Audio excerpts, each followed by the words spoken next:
All right, we're here at Sega of America's booth. We just checked out Aliens Colonial Marines, and I'm here with Mikey from Gearbox, who wrote the whole game as well as Borderlands 2, I believe, right? I wrote a little bit. I wrote all of Borderlands 1. I wrote a little bit on Borderlands 2. Actually, Anthony Birch is the guy we hired to do the Borderlands 2 writing. He did a phenomenal job because I was busy over with Aliens Colonial Marines. So, yeah. All right, cool. Now, when setting up the writing for Aliens Colonial Marines, what did you look to as far as like maybe inspiration or maybe just like making fact checking, you know, as far as like, you know, making things canon and everything? What did you look for in the films or maybe even the comics a bit? Yeah, so I mean, you look pretty deep into canon when you go through that process. I mean, we've been working with 20th Century Fox, obviously, at Gearbox, to make sure that we fit in snugly and there's no problems. And they've been super great to work with. As far as inspiration, I guess that might be a weird way to look at this, but I had a couple of things that occurred to me that were really important. Call it the rule of don't break it, like rule 1, don't break it. So insofar that I'll ask you a question and I'll see how you answer it. All right. What does a xenomorph eat? They eat dog food.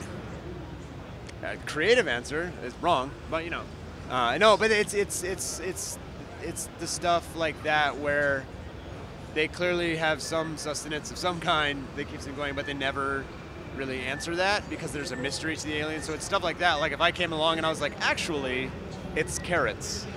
It's carrots, Dave. Like They're vegetarians. They just kill for fun. I know your name is Matt, but I called you Dave because it was funny. All right, cool. Answer every question. Go, it's this, Dave. So yeah, it was another fun one is from Alien to Alien 3. What is the only character to survive from the beginning of the first movie to the end of the third movie? From Alien to Alien 3? Well, it's not really Ripley because, you know, spoiler alert, she dies at the end of 3. But you... That's correct, Dave. No, it's Jonesy the cat. True. True. Weird. I knew there was something weird there. Yep. Now, as far as some story that I've always been kind of personally wondered is, we know xenomorphs need to have a sort of, they come from a host. Yes. And from the end of Aliens 2, pretty much the whole colony was cocooned and face-hugged. So where are all the aliens on LV-426 coming from in this game? Well, that would be a pretty massive spoiler if I explain that. I will tell you that we definitely thought about it. I can answer your question in a slightly different way. You ever seen the movie Die Hard? Yes. Oh, good, because the interview was over. You said no. But in Die Hard, they accounted for every bullet in that movie. Like it's fucking crazy the lengths they go to, where he collects bullets off people and know exactly how many it is. They know exactly how many fires in every scene, how many everybody has, to lead down to having 2 bullets left at the end of the movie when John McClane walks in. You know, I bring that up because we had to do that math for like the number of enemies. You know. Yeah.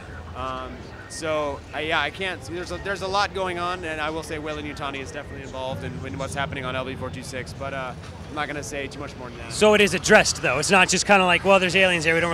We need to worry about where they came from. Absolutely, yes. Would playing the game Aliens Infestation help in any way, shape, or form for the story of this game? No, I don't think so. It's a cool game, but yeah, that's not really canon. That was just for fun. So. Okay, now we've seen in the footage like the bull alien. I don't know what his proper term is. Crusher, thank you. And now what struck me is that aliens sort of mimic the DNA of their hosts. So what did the Crusher come out of? So this is where it pays to be me. I'm pretty sure I know more about the aliens canon than anyone on the planet, and that's not really... Not this guy. It's not a humble brag, but I'm going to correct you. There's actually open debate on that, depending on which school of thought you come from. Actually, Alien 3 committed most to the canon there, and a lot of people quote that as they're like, no, it comes from the host because it was a dog. They actually just reshot the dog. It actually came out of an ox in the original cut, and then it became a dog later, but they didn't change any of the rest of the stuff. That just, you know, that to me doesn't lend credibility to that idea. Okay. There's debate open there for sure. Right, because if you're really hardcore and you know about some of the deleted stuff from Alien 1 to Aliens, there's stuff in Alien 1 that would break continuity with Aliens. Yeah, and none of that stuff counts as canon because it was removed. Because there's some really cool ideas, especially with what Ridley had originally. But yeah, it's interesting how they all have deleted scenes that sort of change the scope, but they're all kind of deleted for a reason. So. Was there any connection between this and Prometheus? Is there any connection between what we're doing and Prometheus? Yeah. That's a really good question for Ridley Scott.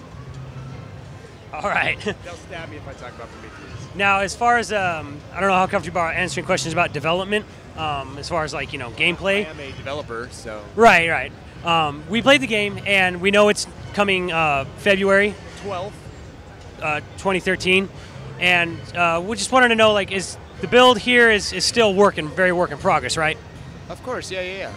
Because some of our concerns were a little bit just like, frame rate kind of was a little bit fluctuated and some of the controls are a little sluggish right now, but that's all going to be ironed out by 2013. I mean, that's fairly normal, and we're doing stuff with the lighting in this game that nobody even has in any other game. Like everything in there is real-time lighting, and some of the things that are a little harder and you hit them later in development is when you have too many lights or too many dynamic things going on.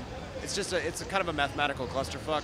And yeah, we dip a few times, but I mean, it's like, don't bring it, Like, no, we brought an awesome game. We're really proud of it. It's got a few hiccups because it doesn't come out until 2 days before Valentine's Day, actually. So if you have a girlfriend, I know just the gift. But nothing says loving like a face full of alien wing wang. What he said. No, I mean, there's a couple of little bugs here and there, but I think for the most part we have a great build here. So. Right. It looks really impressive. Now, in previous Alien games, like AVP games, when you're playing as the alien, it was always like first person. They kind of try to do that mimic Alien 3's kind of like, bubble vision or whatever. I noticed with this game, you've actually decided to go third person with the alien, which I actually think is a good idea. What was the thought process there? It was a lot easier to control. I mean, we had tested a bunch of different ways, obviously.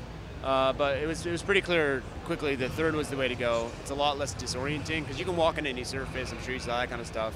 But yeah, the first time we started messing around with third person, we were like, wow, this is like Assassin's Creed, it's a Xeno. And then we're like, oh my god, I want to play that game. Like, it just works. It's super fun to play as Xenos.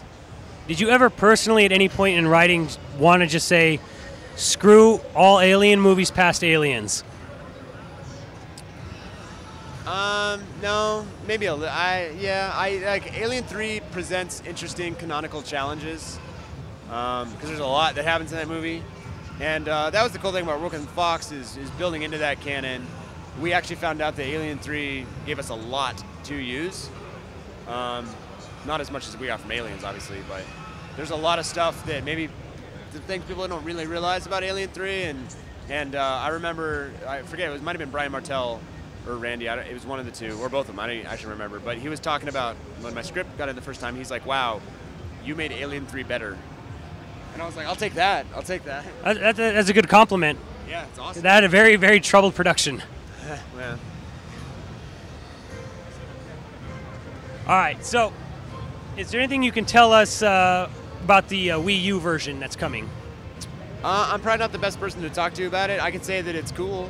But yeah, you're going to have to find somebody else to talk to about the Wii U stuff. It's not really my oeuvre. All right. Well, thanks for talking with us, chatting aliens, and we're really looking forward to the game on February 12th. February 12th. And we'll be hopefully checking out a lot more now. And can we look forward to any later showings, maybe Comic-Con or any other game events? We love Comic-Con. I'd love to be there. I actually don't even know off the top of my head. I think it would be a great fit there. If you want us to be at Comic-Con, you should you tweet us about it or something. I think we'd love to go to Comic-Con. That'd be awesome. Like, who better to talk canonical aliens with, comic guys? So. All right, thanks for being with us, and we'll see you midnight Thursday in line for Prometheus, right? Haha. I already saw it. You didn't have to tell me that. Oh, I'm sorry. I mean, midnight Thursday. Woo!